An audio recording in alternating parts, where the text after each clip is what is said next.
નમસ્કાર, ન્યૂઝ 18 ગુજરાતીમાં આપનું સ્વાગત છે અને આપની સાથે હું છું મિત્તલ ખાણિયા। સૌપ્રથમ વાત કરીએ અમરેલીની, તો જેની ઠુમ્મરના ઉમેદવારી પત્રનો મામલો, જેની ઠુમ્મરનું ફોર્મ માન્ય રાખવામાં આવ્યું છે।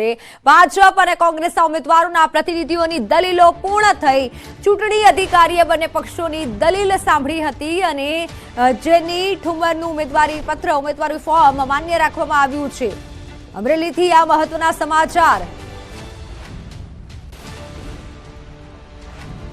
ઓનલાઈન પર સંવાદદાતા રાજન જોડાઈ ચૂક્યા છે। રાજન, જેની ઠુમ્મરનું ફોર્મ મંજૂર કરાવ્યું છે, વધુ અપડેટ। મિત્તલ, 24 કલાકથી જે ડ્રામા ચાલી રહ્યો હતો તેનો અંત આવી ગયો છે અને આખરે જેની ઠુમ્મર જે કોંગ્રેસના ઉમેદવાર છે તેમનું ઉમેદવારી પત્ર માન્ય ગણવામાં આવ્યું છે।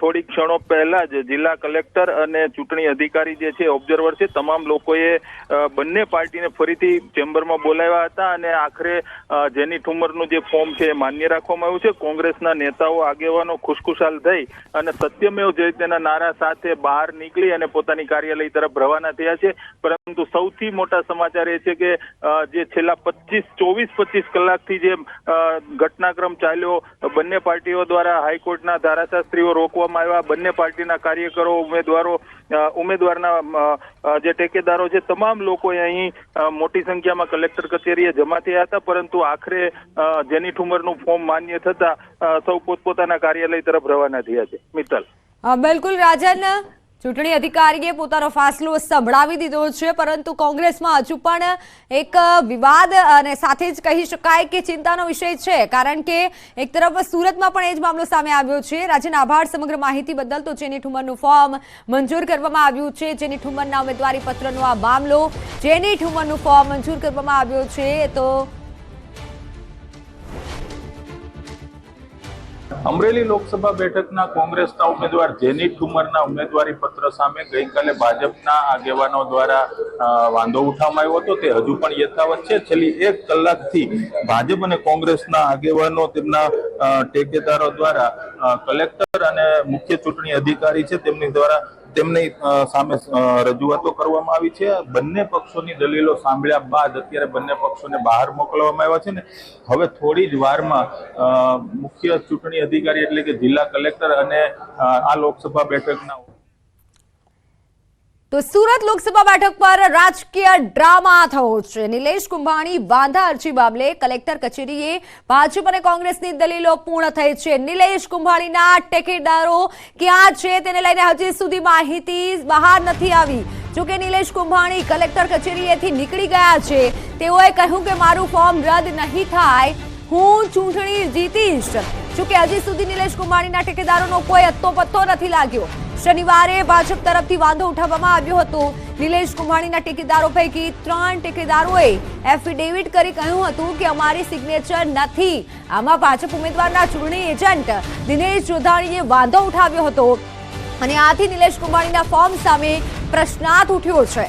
ટેકેદાર ફરી ગયા હોવાની વાત પણ સામે આવી હતી, ત્યારે આ મામલે નૈશદ દેસાઈએ કહ્યું કે નિલેશ કુંભાણીનું ફોર્મ રદ થયાની મૌખિક જાણ કોંગ્રેસને કરાઈ છે। હવે તેઓ તાત્કાલિક હાઈકોર્ટમાં અર્જન્ટ સુનાવણી માટે પિટિશન દાખલ કરશે। પરંતુ નિલેશ કુંભાણીનું એવું કહેવું છે કે ટેકેદારો સાથે અમારો સંપર્ક છે, અમે હાઈકોર્ટમાં જઈશું। અને બીજી તરફ હાઈકોર્ટમાં અર્જન્ટ સુનાવણી માટે પિટિશન દાખલ કરવામાં આવી છે। તો સુરતમાં રાજકીય રંગ બરાબરનો જામ્યો છે। કોંગ્રેસ માટે ચિંતાનો વિષય એ છે, કારણ કે ફોર્મ રદ પણ થઈ શકે છે, પરંતુ હાલની વાત કરવામાં આવે તો ફોર્મ રદ થઈ જશે તેવું કોર્ટમાં જઈશું અને કહીશું તેવું ટેકેદારો હતા તે ક્યાંક ખસી ગયા હોય તેવું નામ સામે આવ્યું હતું। અને બીજી તરફ પાર્ટી તરફથી તેવું કહેવામાં આવતું હતું કે ટેકેદારો ગાયબ થઈ ગયા છે, ક્યાંક તેમનું અપહરણ થયું છે તેવું કોંગ્રેસ પક્ષ તરફથી કહેવામાં આવ્યું। પરંતુ આ જ મુદ્દે નિલેશ કુંભાણી બોલ્યા છે। નિલેશ કુંભાણીએ મોટો દાવો કર્યો છે। ન્યૂઝ 18 ગુજરાતી પર નિલેશ કુંભાણીએ દાવો કર્યો છે ભાજપમાં જોડાવાની ઓફર થઈ હતી તેવો કુંભાણીએ દાવો કર્યો છે। વચેટિયા લોકો દ્વારા ઓફર કરાઈ હોવાનો નિલેશ કુંભાણીએ આ મોટો દાવો કરી દીધો છે। ઓનલાઈન પર સંવાદદાતા કીર્તેશ જોડાઈ ચૂક્યા છે। કીર્તેશ, નિલેશ કુંભાણીને લઈને હાલ આપની પાસે શું અપડેટ આવી રહી છે? બિલકુલ, નિલેશ કુંભાણીને લઈને જે પ્રકારે ગઈકાલે 12 કલાકથી હાઈ વોલ્ટેજ ડ્રામા ચાલી રહ્યા છે, ત્યારે એક પછી એક નવા ખુલાસા થઈ રહ્યા છે। ત્યારે કોંગ્રેસના જ પ્રવક્તા દ્વારા હાલ એક આક્ષેપ કરવામાં આવ્યો છે કે જે પ્રકારે અનામત આંદોલન સમયે નિલેશ કુંભાણીના ફાર્મ ઉપર હાર્દિક પટેલ સતત આવતા હતા, હાર્દિક પટેલ જે રીતે ભાજપમાં ગયા છે અને હાર્દિક પટેલ સાથે અર્જુન મોઢવાડિયા હતા તે પણ સતત કહી શકાય કે હાર્દિક નિલેશના સંપર્કમાં હતા, એટલે એ પણ જયારે ભાજપમાં ગયા છે, એટલે કે સમગ્ર આ ઓપરેશન હાર્દિક અને અર્જુન પાર પાડ્યું છે અને નિલેશ કુંભાણીની પર જે આક્ષેપો થઈ રહ્યા છે કે પૈસા લઈને તેમને આ ટિકિટનું વેચાણ કર્યા હોવાના જે આક્ષેપો છે તે હવે સિદ્ધ થઈ રહ્યા છે, કારણ કે જે પ્રકારે ગઈકાલથી હાઈ વોલ્ટેજ ડ્રામા ચાલી રહ્યો છે, તમામ ઠેકેદારો એફિડેવિટ કરી અને તેઓ સહી નથી કરી, ત્યારે બીજી બાજુ નિલેશ કુંભાણીમાં ડમી ફોર્મ ભરવા વાળા પણ ગાયબ છે. બધી રીતે જે બધા વ્યક્તિઓ ગાયબ છે જેને લઈને સીધો ફોર્મ રદ થઈ શકે તે પ્રકારની વાત હતી. જોકે ત્યાર પછી ગઈકાલથી આજ સુધી 12 કલાકમાં હાઈ વોલ્ટેજ ડ્રામા ચાલ્યા બાદ તેમનો એક ઠેકેદાર આજે સુરત કલેક્ટર ઓફિસ ખાતે સવારે 10 વાગે હાજર થવાના હતા, પણ કહી શકાય કે 1 વાગવા આવ્યો છતાં પણ હજુ સુધી ઠેકેદાર આવ્યા નથી. એટલે ગણતરીના સમયમાં હવે કલેક્ટર નિલેશ કુંભાણીનું ફોર્મ રદ થયા હોવાનો લેખિત ઓર્ડર આપે તેની રાહ જોવાઈ રહી છે, એટલે કે સુરતની બેઠક બિનહરીફ થાય તેવી પૂરેપૂરી શક્યતાઓ દેખાઈ રહી છે. આ સમગ્ર ઓપરેશનમાં દિનેશ કાછડિયા કે જે નિલેશ કુંભાણી સાથે ભૂતકાળમાં કોંગ્રેસમાં હતા અને ત્યારબાદ આપ પાર્ટીમાં ગયા હતા, સતત નિલેશ કુંભાણીના પ્રચારમાં તેઓ ઇન્ડિયા ગઠબંધન હોવાને લઈને તે સાથે હતા. એટલે પહેલો આક્ષેપ તેમને જ કર્યો હતો કે 5 કરોડ રૂપિયા લઈને ટિકિટનું વેચાણ કર્યું છે અને જે પ્રકારે હવે સમીકરણો આવી રહ્યા છે, હાર્દિક પટેલ અને અર્જુનભાઈનું નામ સામે આવ્યું છે કે બંને વ્યક્તિઓના સંપર્કમાં નિલેશ કુંભાણી વર્ષોથી હતો, સતત તેમની સાથે મળતો હતો અને આ ઓપરેશન તેમને પાર પાડ્યા હોવાના આક્ષેપો હવે કોંગ્રેસના પ્રવક્તાઓ દ્વારા કરવામાં આવ્યા છે.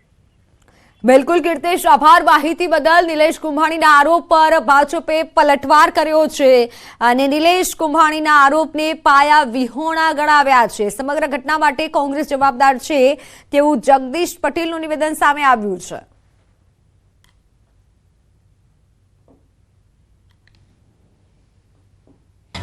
હવે આ સંપર્ક વિહોણા હતા, એના ભાઈ દ્વારા કહેવામાં આવ્યું ભાઈ કલેક્ટર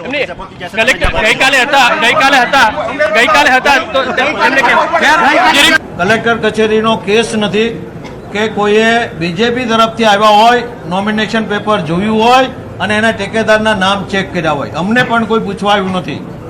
તો આ લોકોને મારા ઠેકેદારના નામ ખબર ક્યાંથી પડ્યા? એક. બીજું, 4 એફિડેવિટ એક જ પ્રિન્ટર ઉપર પ્રિન્ટ થઈ છે, એક જ નોટરીની ઓફિસમાં એ નોટરાઇઝ થાય છે અને એક જ જગ્યાએથી 4 સ્ટેમ્પ પેપર ખરીદાય છે.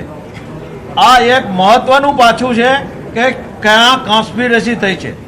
એ ઉપરાંત આ 4 જણા જો વોલન્ટરી ફ્રી વિલથી એમ કહેતા કે અમે સહી નથી કરી તો એમને છુપાવવાની કોઈ જરૂર નથી. એમણે અત્યારે આવીને મીડિયા સમક્ષ આવવું છે અને અત્યારે આવીને કલેક્ટર સામે અમારી હાજરીમાં આવીને કહેવું છે કે સાહેબ અમારી સહી નથી, અમારો શાળો છે ખોટું બોલે છે, મારી સહી જ નથી. આ જે નથી થતું એનો અર્થ એમ છે કે આ લોકોને અપહરણ કરી ગયા છે, એમને એવી જગ્યાએ રાખી અને બોલાવી દેવામાં આવ્યું છે કે આ 4 જણા અમે સહી નથી કરી, પછી ગુમ થઈ જાય છે. જો મારો સગો બનેવી ન મળી શકતો હોય, બીજા મારા એક ભાગીદાર છે ન મળી શકતા હોય, બીજા મારા ખાસ ઠેકેદાર છે જો મળી શકતા ન હોય, તો રૂલ ઓફ લો નથી સુરતમાં. પોલીસ સાંભળે છે. તમારા શહેરમાં કાયદાની સ્થિતિ આનાથી ગંભીર ક્યારેય હોઈ શકે નહીં. જો અપહરણ થઈ જાય અને લોકસભાના ઉમેદવારનું નોમિનેશન પેપર આવવામાં રદ થાય અને તમે મુખ પ્રેક્ષક બની રહ્યો છો, એનો અર્થ એ કે તમે એને કોન્સ્પિરેટર છો. અમે હાઈકોર્ટમાં જઈશું તેવું નિલેશ કુંભાણીનું નિવેદન સામે આવ્યું છે. ભાજપમાં જોઈન્ટ થવાનું નથી. તો નિલેશ કુંભાણીએ ન્યૂઝ 18 ગુજરાતી સાથેની વાતચીતમાં શું કહ્યું, આવું સાંભળીએ. હાઈકોર્ટમાં જવાની. બિલકુલ, એટલે આમાં તમારા ઉપર જે આક્ષેપ લાગી રહ્યા છે નિલેશભાઈ કે તમે પૈસા લઈને ઠેકેદારોને ગાયબ કરી દીધા છે, આ વિશે આપનું શું કહેવું છે? ના, મારે પૈસા લેવાનો ઠેકેદારોને મારે ક્યાં ગાયબ કરવા? પણ નૈસદ દેસાઈ તો એવું કહે છે કે ઉમેદવારની નૈતિક જવાબદારી છે ઠેકેદારોને સાચવવાની. ઠેકેદારોને સાચવવી, આ તો ખ્યાલ ન હોય ને ભારતીય જનતા પાર્ટી ઠેકેદારોને પણ ટેકો કરશે. પણ ભાજપ તો કહે છે કે અમારા ઉપર આક્ષેપો લગાવ્યા છે ખોટા છે. હવે તો કોણ લઈને આવ્યું હતું એને, કઈ રીતે શું આ બનાવ બન્યો? હવે અસલમ સાયકલ વાળા તમારા જ નેતા છે, તેઓ કહી રહ્યા છે આ છેલ્લી 24 કલાકમાં જે કંઈ પણ થઈ રહ્યું છે એમાં ઉમેદવારની જ આ નૈતિક જવાબદારી છે. એ માટે તમે અમારા નેતા દાખલા ઉપરથી કોઈ કહેતા હોય, કોંગ્રેસના નેતા મોટા, જે કઈ જાણ થતી હું ઉપર જાણ કરતો જ તો. નહીં, પણ અસલમ સાયકલ વાળા તો કોંગ્રેસના લીડર છે. હા, કોંગ્રેસના લીડર છે, અહીંના છે. ઉપર અમારે જે કઈ માહિતી હોય હું ઉપર શેર કરતો હતો દર વખતે. તમે એવું પણ કીધું હતું કે એક અમદાવાદથી પાટીદાર નેતા આવ્યા હતા કહેવા, એ કોણ હતા? એમનું નામ નથી આપો, અમારા સિનિયર નેતાઓને નામ આપેલું છે. આ અમારી પાસે આ રજૂઆત માટે આવ્યા હતા, એને મેં ઠુકરાવી છે. એની પાછળ અમારા ટેકેદારોની પાછળ એમનો હાથ હોવો જોઈએ એવું મને લાગે છે. એટલે નિલેશભાઈ ભાજપના નેતા હતા, કોઈ ઓફર લઈને આવેલા? ભાજપના નેતા કે આવા વસેટિયા દલાલો હોય ને એ વાત લઈને આવતા હોય એને મેં તરત જ ઠુકરાવી દીધી વાત. તો ભાવનગર લોકસભા બેઠકના ઇન્ડિયા ગઠબંધનના ઉમેદવાર ઉમેશ મકવાણાનું ઉમેદવારી ફોર્મ આખરે મંજૂર થયું છે. ઉમેદવારી ફોર્મ ભરાયા બાદ ભાજપના ઉમેદવાર નીમુબેન બામણિયાએ વાંધા અરજી કરી હતી, જેને લઈને ચૂંટણી અધિકારી દ્વારા વાંધા અરજી સામે જવાબ રજૂ કરવા ઉમેશ મકવાણાને 24 કલાકનો સમય આપ્યો હતો, જેની સુનાવણી આજે યોજાઈ હતી, જેમાં તમામ વિસંગતતાઓ દૂર કરવામાં આવતા ઉમેશ મકવાણાનું ફોર્મ મંજૂર કરી દેવામાં આવ્યું છે. તંત્ર પર મને પૂરો વિશ્વાસ હતો અને ચૂંટણી અધિકારીએ મારી પૂરી વાત સાંભળી જે નિર્ણય કર્યો છે તેને આવકારું છું. ગઠબંધનના ઉમેદવાર ઉમેશ મકવાણાના ફોર્મમાં ભાજપ દ્વારા 4 જેટલા વાંધાઓ લેખિતમાં રજૂ કર્યા હતા, તેમજ 2 વાંધા મૌખિક રજૂ કરાયા હતા. મુખ્ય વાંધામાં વર્ષ 18 અને 19ની આવક બાબતે ખુલાસો કરાયો હતો કે નેટ ઇન્કમ અને ગ્રોસ ઇન્કમ બંને જુદી જુદી હોય છે, જે ભાજપ દ્વારા ખોટી રીતે તફાવત ઉભો કરી વાંધો પાડવામાં આવ્યો હતો. તેમજ ડિગ્રી બાબતે હંમેશા ઉચ્ચ ડિગ્રી આપવાની હોય છે, જે ડિગ્રી સર્ટિફિકેટ આપેલ છે, ત્યારે આમ ભાવનગર જિલ્લા મુખ્ય ચૂંટણી અધિકારી દ્વારા તેમના જવાબ બાદ તેમનું ફોર્મ માન્ય રાખવામાં આવ્યું છે.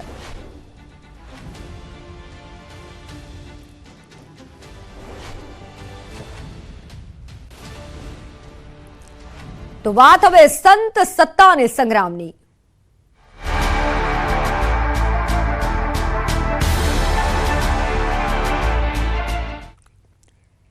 બોટાદ ગઢડા ગોપીનાથજી ટેમ્પલ બોર્ડની આજે ચૂંટણી છે. આચાર્ય પક્ષ અને દેવ પક્ષ વચ્ચે ચૂંટણી જંગ. કુલ 7 બેઠકમાંથી 1 બેઠક પર દેવ પક્ષ બિનહરીફ, જ્યારે કુલ 6 બેઠક પર 12 ઉમેદવારો ચૂંટણી લડશે. કુલ 25,197 મતદાતાઓ છે. વહીવટી વિભાગ દ્વારા 31 મતદાન મથકો બનાવાયા છે. શાંતિપૂર્ણ માહોલમાં મતદાન થાય તે માટે ચુસ્ત બંદોબસ્ત ગોઠવાયો છે. બોટાદના ગઢડા ગોપીનાથજી મંદિરના ટેમ્પલ બોર્ડની ચૂંટણીને લઈ 144મી કલમ લાગુ કરાઈ છે. ગઢડા ગોપીનાથજી મંદિર પરિસર તેમજ લક્ષ્મીવાડીના મતદાન મથકો પર 144મી કલમ લાગુ કરાઈ છે. આજે અને આવતીકાલે 2 દિવસ 144મી કલમ લાગુ કરવામાં આવી છે. આજે ચૂંટણી અને આવતીકાલે મતગણતરી થશે.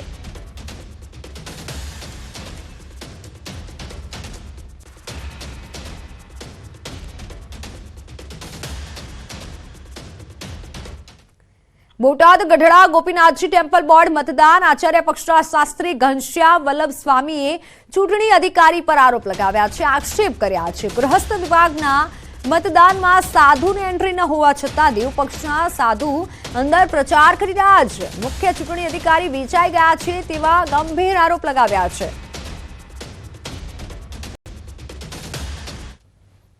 ગૃહસ્થ વિભાગનું મતદાન લક્ષ્મીવાડી ખાતે રાખવામાં આવ્યું છે, પરંતુ જ્યાં સાધુઓની કોઈ એન્ટ્રી ન હોવી જોઈએ છતાં પણ ચૂંટણી અધિકારીશ્રીનું એકતરફી વલણ અને વર્તન, અધિકારીશ્રીઓ એકતરફી ચાલી અને સાધુઓ હાલમાં અત્યારે દેવ પક્ષનો પ્રચાર હરિજીવન શાસ્ત્રી અને એના જે મળતિયાઓ છે એ ચૂંટણીના બૂથ સુધી જઈ અને દેવ પક્ષનો પ્રચાર કરી રહ્યા છે. અને આજે અમે જ્યારે અહીંયા કહીએ છીએ તો અમારું કોઈ સાંભળનાર નથી અને ચૂંટણી અધિકારીશ્રી છે બિલકુલ એકતરફી જાણે વેચાણમાં આવ્યા હોય એવી રીતે વર્તન કરી રહ્યા છે. બોટાદમાં આચાર્ય પક્ષના એસપી સ્વામીએ ચૂંટણી અધિકારી પર આરોપ લગાવ્યા છે. મતદાન પર વિડીયોગ્રાફીની આચાર્ય પક્ષ દ્વારા માંગવામાં આવી હતી મંજૂરી, ત્યારે ચૂંટણી અધિકારી દ્વારા વિડીયોગ્રાફીની મંજૂરી ન અપાઈ. એસપી સ્વામીએ શંકા વ્યક્ત કરી, કહ્યું કે ગત ચૂંટણી સમયે પણ આ જ પ્રકારની વ્યવસ્થા હતી.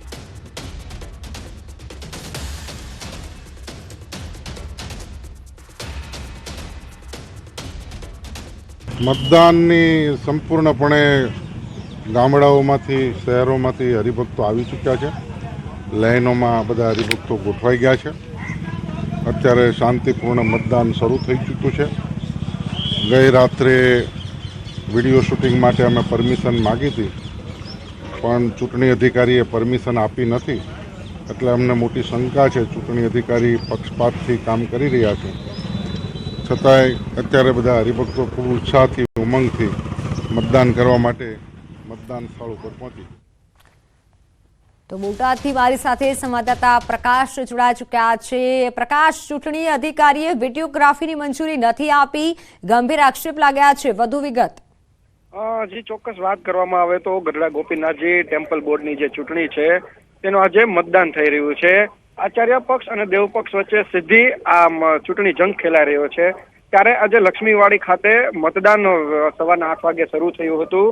ત્યારે કંઈક ને કંઈક આચાર્ય પક્ષના જે એસપી સ્વામી છે તેમને સીધો ચૂંટણી જે અધિકારી છે તેમના ઉપર સીધો આક્ષેપ કરવામાં આવ્યો છે કે જ્યાં સ્થળ ઉપર મતદાન થઈ રહ્યું છે તે સ્થળ ઉપર તેમના દ્વારા વિડીયોગ્રાફી કરવાની મંજૂરી માંગવામાં આવી હતી, પરંતુ ચૂંટણી અધિકારી દ્વારા તેમને સ્પષ્ટ મનાઈ કરી દેવામાં આવી હતી કે વિડીયોગ્રાફીની મંજૂરી તેમને આપવામાં નથી આવી. એટલે કે ચોક્કસ જે આચાર્ય પક્ષના એસપી સ્વામી છે તેમના દ્વારા શંકા વ્યક્ત કરવામાં આવી છે કે ચૂંટણી સમય જ આ જ પ્રકારની વ્યવસ્થા કઈ હોય છે.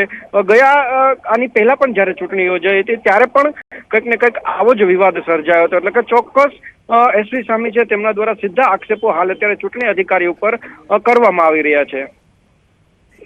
બિલકુલ પ્રકાશ, આભાર માહિતી બદલ.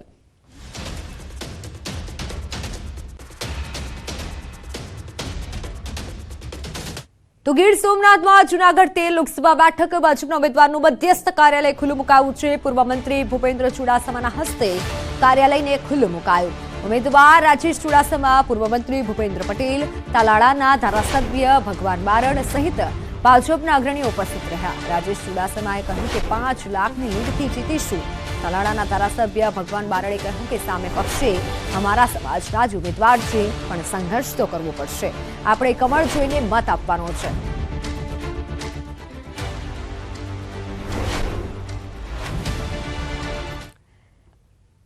આગામી 7 મેના રોજ ગુજરાતમાં યોજાવાનું છે મતદાન, જેને લઈને અમદાવાદ જિલ્લા વહીવટી પ્રશાસને તમામ પ્રકારની તૈયારીઓને આખરી ઓપ આપવાનું શરૂ કરી દીધું છે.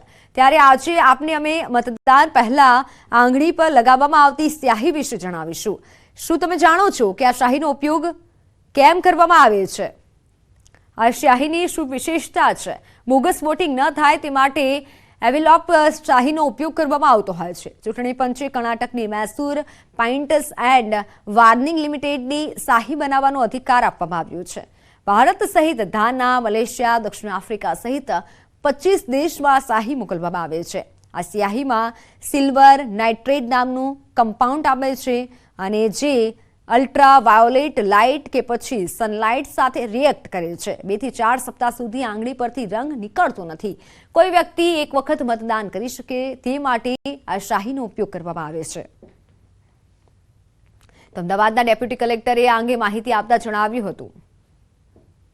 1962 થી જ્યારથી આ ઇંક વપરાવાની ચાલુ થઈ છે ત્યારથી ખાલી ને ખાલી આ એક જ કંપની છે જે ઇંક બનાવે છે. 1 લાખથી વધારે એ લોકોએ બોટલ્સ બનાવી છે, નાની નાની, જે ઇન્ડિયાના લોકસભા પોલ્સમાં યુઝ થવાની છે. તો હાલ સમાચારોમાં સમય થયો છે વિરામનો.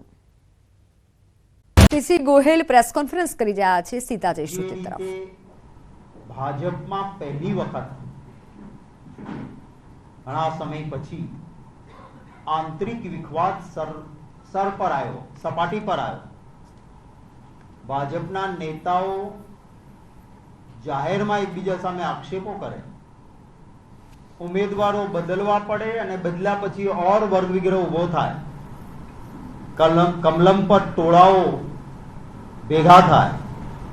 ભાજપનો પેજ પ્રમુખ અને ભાજપનો કાર્યકર્તા એમ કહે કે શું અમારે આવાની પાલખી ઉપાડવાની છે જે ગઈકાલ સુધી અમને ગાળો આપતા હતા?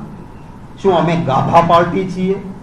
અને એ જ ભાજપના કાર્યકર્તાઓ પણ ભારતીય જનતા પાર્ટીની વિરુદ્ધમાં જે ભૂતકાળ હતો એમાં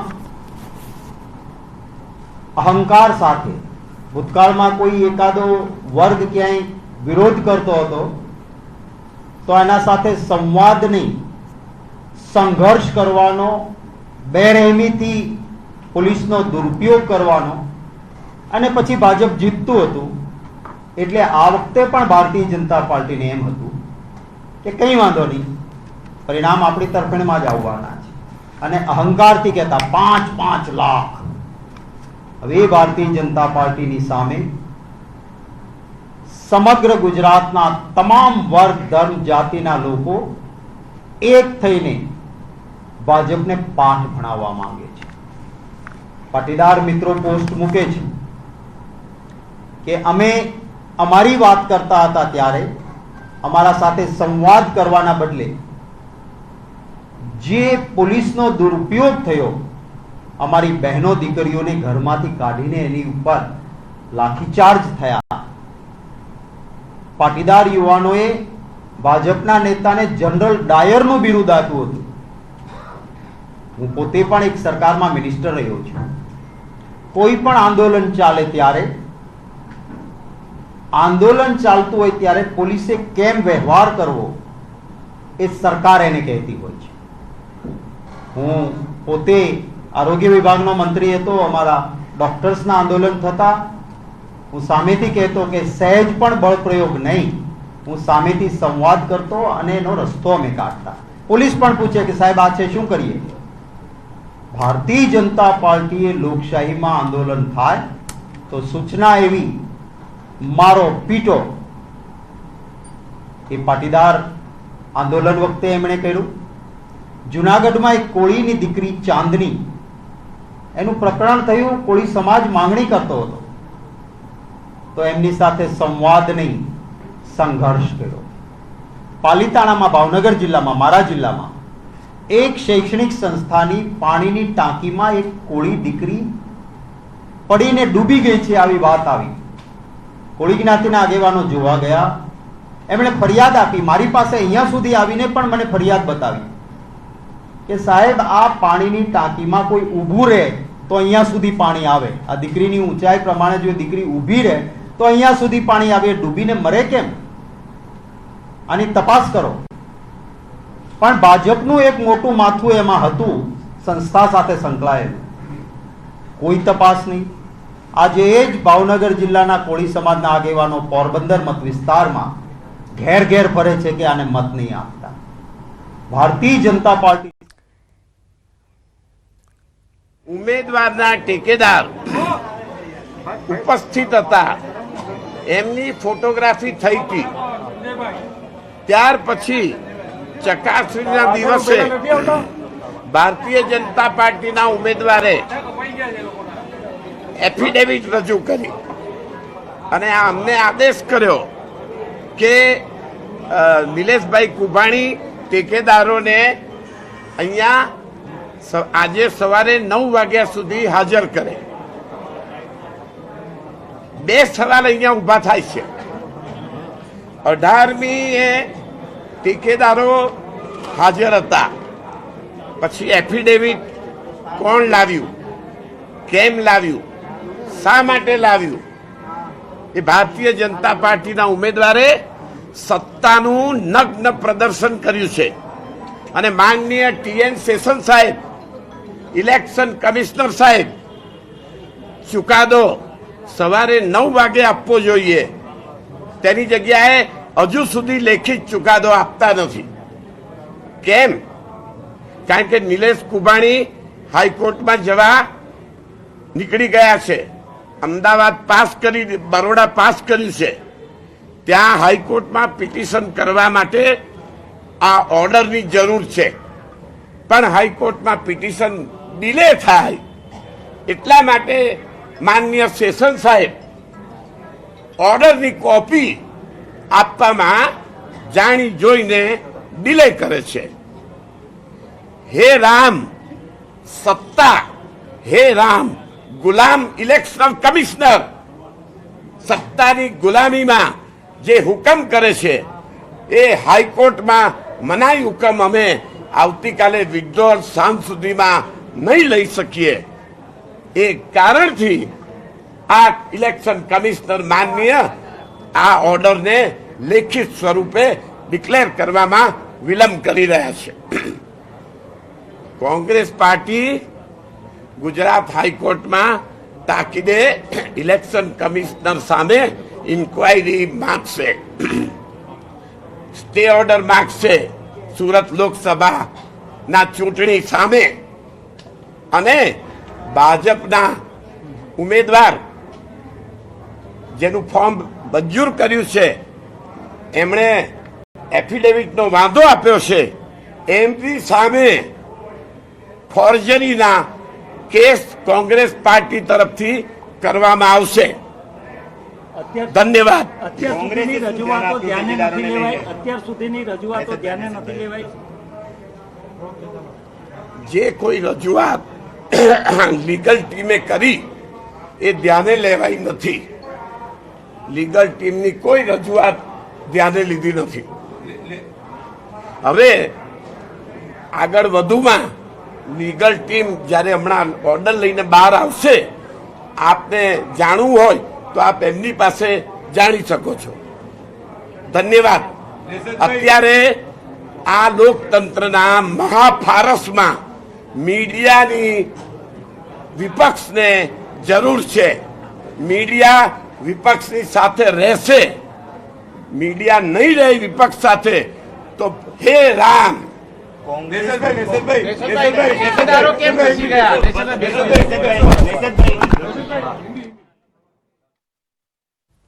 તો હાલ જે દ્રશ્યો જોઈ રહ્યા છો, સુરતના કોંગ્રેસના ઉમેદવારનું ફોર્મ રદને લઈને આ મામલો સામે આવ્યો છે. સુરતના ઉમેદવાર નિલેશ કુંભાણીનું ફોર્મ રદ થયું છે.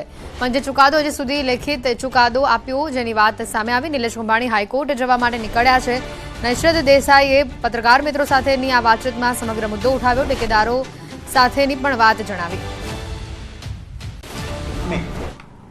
એક પણ જગ્યાએ વાંધો ટક્યો નહીં.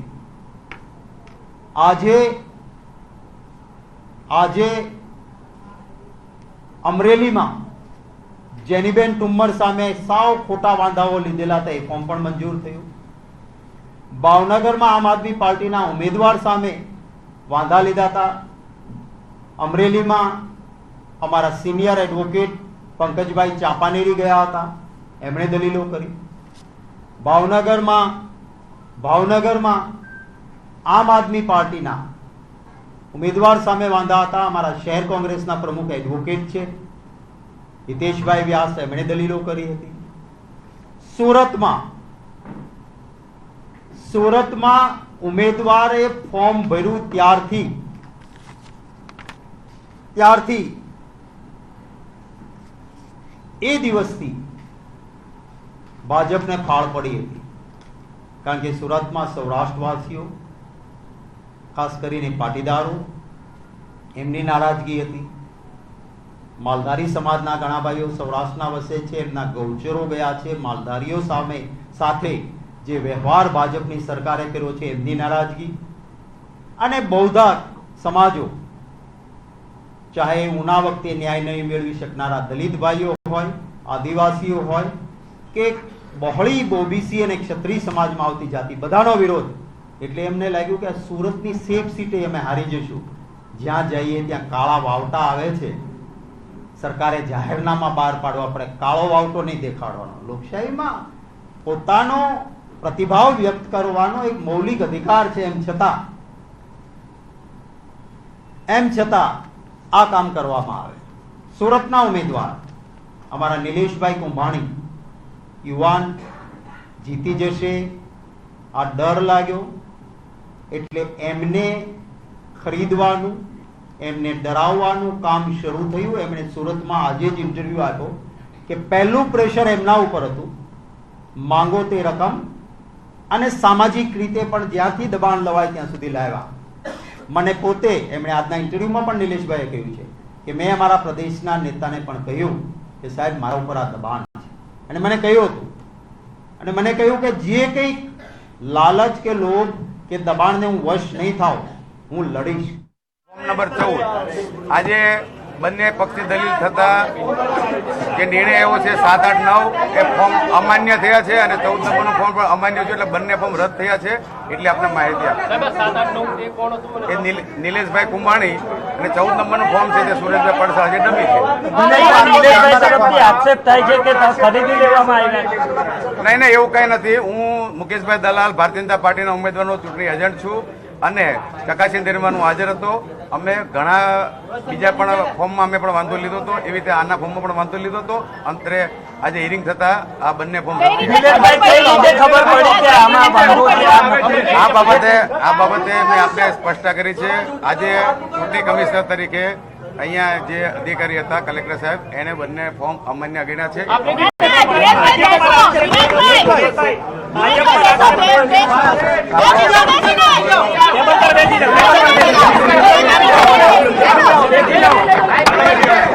ભાજપ પર આરોપ થયો છે.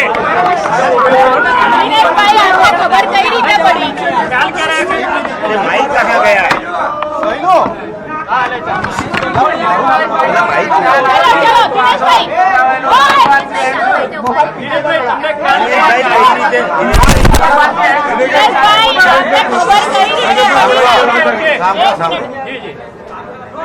સાત આઠ નવ એ નિલેશભાઈ કુંભાણીનું ફોર્મ હતું, 14 નંબરે સુરેશભાઈ પડસાળાનું ફોર્મ હતું, અને જે એના 3 ફોર્મ ભરેલા હતા 3 ટેકેદારોએ જે દરખાસ્તમાં સહી કરી હતી એ લોકો પોતે જાતે કલેક્ટર સાહેબ સમક્ષ. એક વ્યક્તિ સંપર્કમાં પણ ઉમેદવારના આવે છે અને કહે છે કે હું આવી જઈશ, ફરી કોઈ કારણોસર એનો ફોન બંધ કરીને ગુમ થાય છે. સતત ભારતીય જનતા પાર્ટી જો ચૂંટણી સ્પષ્ટ ચોખ્ખી રીતે થાય તો હારી જાય એમ છે, એટલે આ હાથગંડો કર્યો. આજે સુરતમાં અમારા એડવોકેટો ભાઈ શ્રી બાબુભાઈ માંગુકિયા અને શ્રી જમીર શેખે ખૂબ વિસ્તારથી દલીલો કરી કે કાયદાની જોગવાઈ મુજબ ક્યાંય તમે ટેકેદારની સહી ન હોય તો ફોર્મ રદ કરી શકો, પણ ટેકેદાર ના પાડે કે અમારી સહી નથી તો ફોર્મ રદ કરવાની કાયદામાં કોઈ જોગવાઈ નથી. સેકન્ડ કહ્યું કે સાહેબ એની આ ફોર્મમાં સહી છે અને હવે એ કહે છે કે મારી સહી નથી, એની એફિડેવિટમાં સહી છે, આ બંનેને ફોરેન્સિક લેબોરેટરીમાં મોકલો કે આ હસ્તાક્ષર બે એના છે, જો હોય તો ફોર્મ રદ ના થઈ શકે. ત્રીજી દલીલ કરી કે કોઈ પણ સાક્ષી કે વ્યક્તિ કાયદામાં વાત કરે ત્યારે એને ભય કે દબાણ નીચે નથી થયું એ માટે ખુલ્લું મનથી એ કહે છે કે કેમ એની તપાસ જરૂરી હોય છે. કાયદાની પરિભાષામાં પોલીસ જાપ્તામાં આવીને કહીને ગયેલા ને ફરી બોલાવો, નહીં બોલાવાયા. એક આવી જ ઘટના આ જ પ્રકારની કે જેમાં ટેકેદારોએ કહ્યું કે આ અમારી એફિડેવિટ રૂબરૂ આવીને, કોઈ પોલીસ જાપ્તામાં નહીં, રૂબરૂ આવીને આરોને કહે છે કે અમારી આ સહી નથી, આ ભાઈનું ફોર્મ રદ કરો. 2 ટેકેદારો જાય છે. 2000 જવાબદારી છે ચૂંટણી એજન્ટ તરીકે મારી જવાબદારી. કોંગ્રેસ નથી, જીતને લઈને શું કહેશો? કોંગ્રેસ નથી હવે મેદાનમાં. સામે કોઈ હરીફ બી નથી તો કઈ રીતે જીતને જોઈ રહ્યા? હજી કાલે ફોર્મ પાછું ખેંચવાનો સમય છે, અમને ખબર નથી. હજી 8 9 ઉમેદવાર બાકી છે. ચૂંટણી તો હવે પ્રક્રિયા છે, એના ભાગ તરીકે ચાલે છે. દિનેશભાઈ, તમારી મહેનત કેટલી ફળ લાગી? આમાં મારી મહેનત કોઈ નથી. જે 4 ઠેકેદારો આવીને પોતાની રજૂઆત કરી ગયા છે એનો પ્રશ્ન છે. આમાં કોઈ ખેલ નથી. એ લોકો 4 જણા આવીને પોતે જ રજૂઆત કરી ગયા છે એફિડેવિટ કરીને ઓનલાઈન કે ભાઈ મારી સહી નથી, એના ઉપર કલેક્ટરશ્રી નિર્ણય કર્યો. પણ તમે રજૂઆત કરી હતી કે 4 ટેકેદારો નથી બરાબર, કયા આધારે કરી હતી? તમને કઈ રીતે ખબર પડી?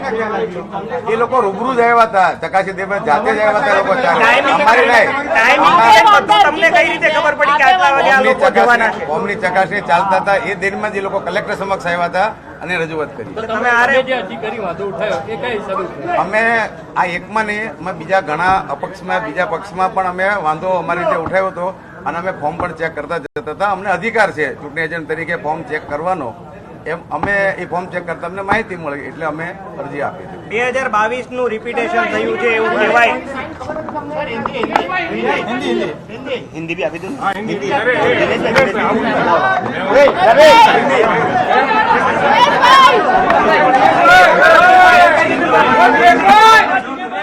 દિનેશ ગોધાણી દ્વારા જે અત્યારે પ્રતિક્રિયા આપવામાં આવી, જે ફોર્મ રદ કરવાના મુદ્દે તેઓએ જે સમગ્ર વાત કહી છે, કઈ રીતે શા માટે આ ફોર્મ રદ કરવામાં આવ્યું, એફિડેવિટમાં સહીને લઈને જે આ મુદ્દો સામે આવ્યો અને એ આખી વાત તેઓએ અત્યારે હાલ પત્રકાર મિત્રો સમક્ષ મૂકી છે. મહત્વની વાત છે કે એક તરફ શક્તિસિંહ દ્વારા પણ પત્રકાર પરિષદ કરવામાં આવી, તો બીજી બાજુ દિનેશ ગોધાણી દ્વારા પણ પત્રકાર પરિષદ કરવામાં આવી.